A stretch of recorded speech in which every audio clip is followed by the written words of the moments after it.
In this video, we're going to talk about the different running gear I've chosen. I went to a store over in Oxford called Helmet City, and I also went to another store over in St Albans, JS Accessories, and I've got a selection to take through some of it.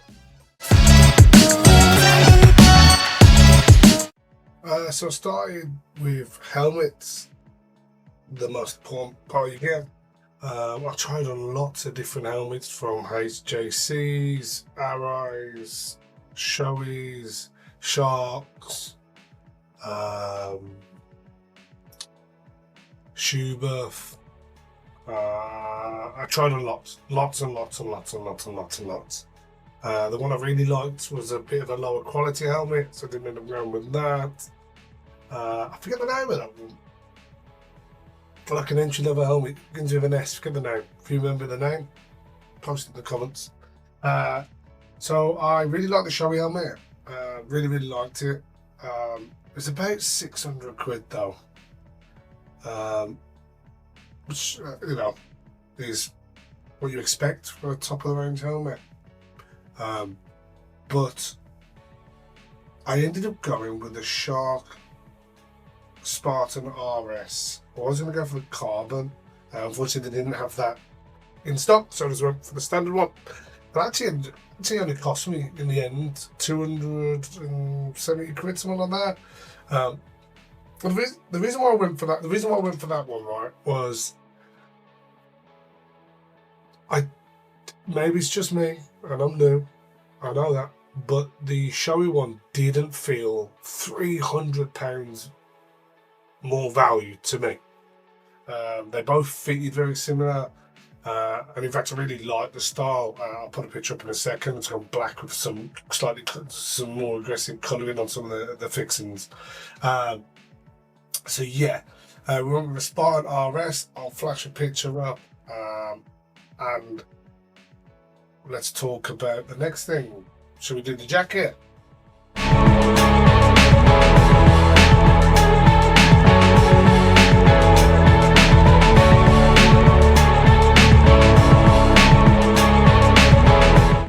So that was the helmet. For the coat, I went with the Rabbit Trench 2 Gore-Tex. Cost me about 500 quid, I think. Gore-Tex laminate layer. From what I could tell, really decent. Maybe not all season, but pretty close. I went for a lovely like olive green. I will flash a picture up at the end of this segment as well, like I did with the helmet. The reason why I went for that in the end is I tried some of the other stuff up. I didn't like the idea of it staying damp because I'm going to be commuting.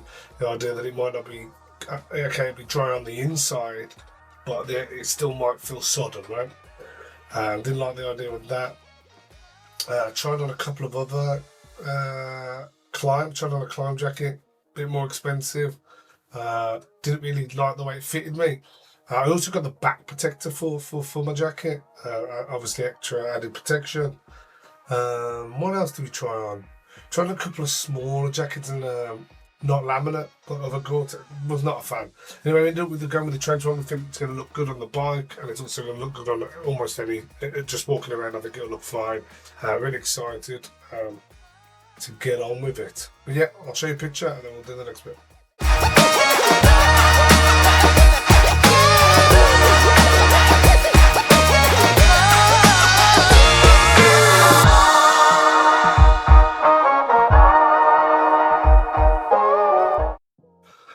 Right, my boots. I had a fantasy, I suppose, of having some kind of Doc Martens-esque style type safety boots. Had a look at some, but my partner convinced me that I probably won't wear them, as I have a pair of boots a bit like that already, and I don't wear them. So she convinced me to get these Denesi Suburb waterproof ones. To be honest, just look like a normal high top trainer, obviously with all the safety bits that you need. I'm pretty happy with them. I will post a little picture. I think they don't, again, I think they look super casual, not too motorbiking. So when I'm at work and commuting, that I can still just wear them, and no one will particularly think, oh, look at him in his motorbike gear.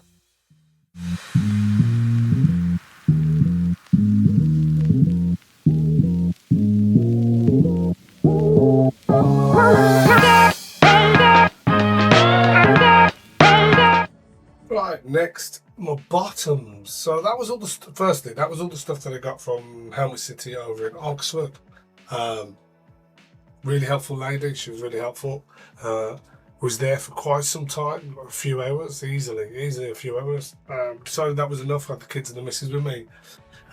So we went and spent some time in Oxford as a family. Got a really good bit of pizza actually. So then I went to finish the rest of my shopping off on my own one day. I popped to JS Accessories in St Albans. I really struggled with bottoms. I tried some at Helmet City, couldn't find any. We tried these ones that matched with the jacket. It just felt a bit weird. Couldn't really slide them over my jeans. It was just a bit much. So I tried about 5 or 6 different pairs of trousers on at Helmet City, and then when I went to JS Accessories in St Albans, I tried about 5 or 6 pairs of jeans, and eventually I landed on a pair of Frank Thomas Renegades, AAA, armour in them. I ended up buying 2 pairs, one blue, one black. They fitted a bit better than the rest. The armour felt a lot more comfortable. They didn't feel as snug. But yeah, really happy with them. Again, I think, just for commuting and stuff, and they were really super casual and helped me not look too over the top. Considering I'll be in the office, I'll just drop one picture of one of the pairs up. But like I said, I got a blue and a black pair. Yeah.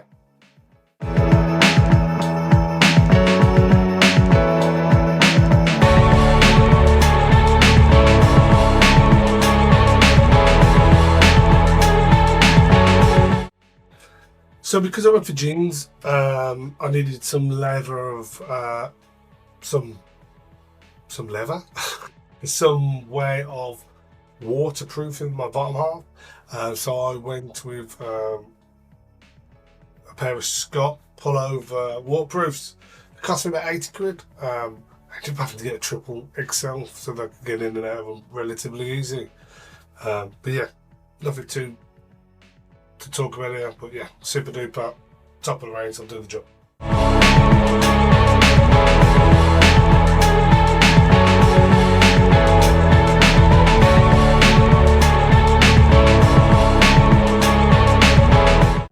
Right, last but not least are gloves. I ended up getting 2 pairs of gloves. I know people are going to cuss me. I didn't get any winter gloves yet.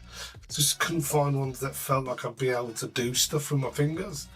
So I ended up getting 2 pairs of Alpine Stars gloves. I got one pair of, I think they're called Copper, and another one, I think SB2s, something like that.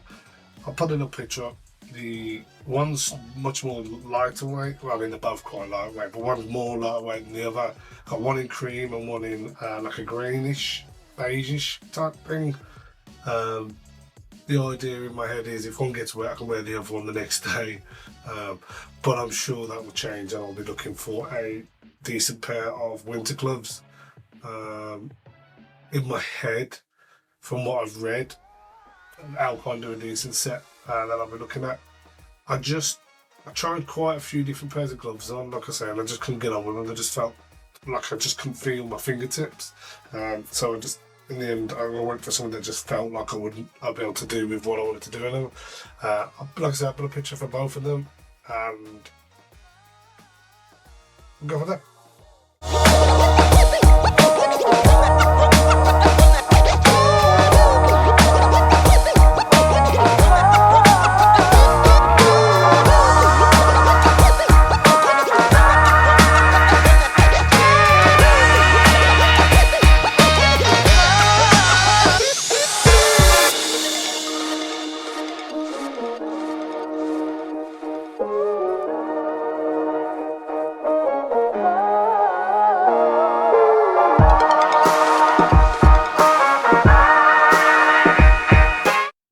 So all in all, I've got some jeans, jacket, helmet. One of the things with the helmet that I didn't mention that I really want, it's got an easy push down sun visor inside. I got my boots, got my waterproofs, I got my gloves. But specifically, I don't think I can need really. I think I might need to get to call it a neck gaiter, right? Neck gaiter, so that's something I'm looking out for next. But other than that, really pleased with it all. All fits really nice. I'm looking forward to getting out and testing it on the road. I start my direct access in 2 weeks today. 2 weeks today I start it. So, hopefully 3 weeks from now, I should be passed and able to drive. Well, ride my motorbike. Next video we'll try and do some thoughts leading up to, or maybe as we kind of the day before the direct access, and then I'll try and do like shorter videos after CBT, after mod 1, after mod 2. Hopefully it's all good news. I've actually already got my bike, but I'm not going to tell you guys what it is yet. So keep tuning in, and hopefully in a few videos, 3 weeks time, I'll be able to show you what bike I've got. Don't forget to like and subscribe, guys.